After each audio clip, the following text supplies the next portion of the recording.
প্রিয় গাইস, আসসালামু আলাইকুম। তো আশা করি সবাই ভালো আছেন। তো আমি আজকে কথা বলবো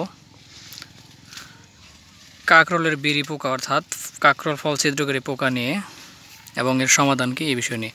তো আমার সামনে আপনারা দেখতে পাচ্ছেন, দেখেন কাকরোল, কত সুন্দর কাকরোল আর কি ঝুলতেছে। তো এই দেখেন,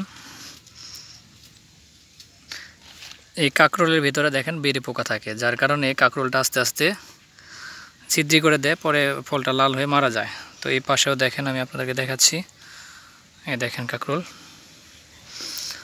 তো এই পাশেও অনেক কাকরোল আছে আর কি,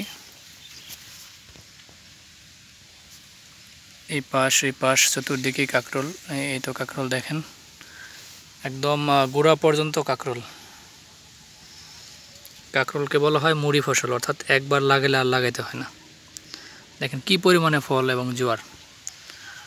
তো এই কাকরোলে সাধারণত সবুজ রঙের একটি পোকা থাকে, ওই পোকার কারণে ফলটা ছিদ্রি হয়ে যায় এবং কি আস্তে আস্তে লাল হয়ে মারা যায়। দেখেন কি পরিমাণে গাছ।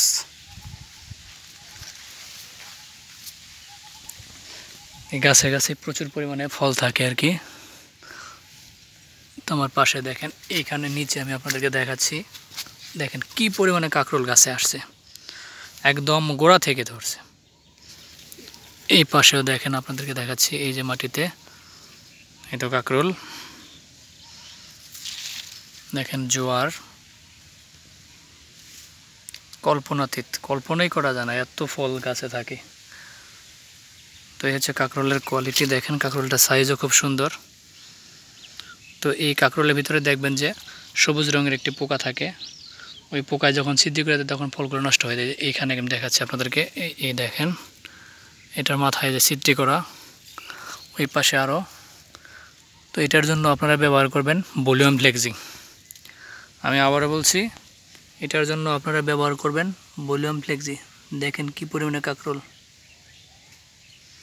ভলিউম ফ্লেক্সি 16 লিটারে 8 ml, তাহলে এই পোকার আক্রমণ আর হবে না এবং গাছে প্রচুর পরিমাণে ফুল ফুটবে এবং ফল আসবে।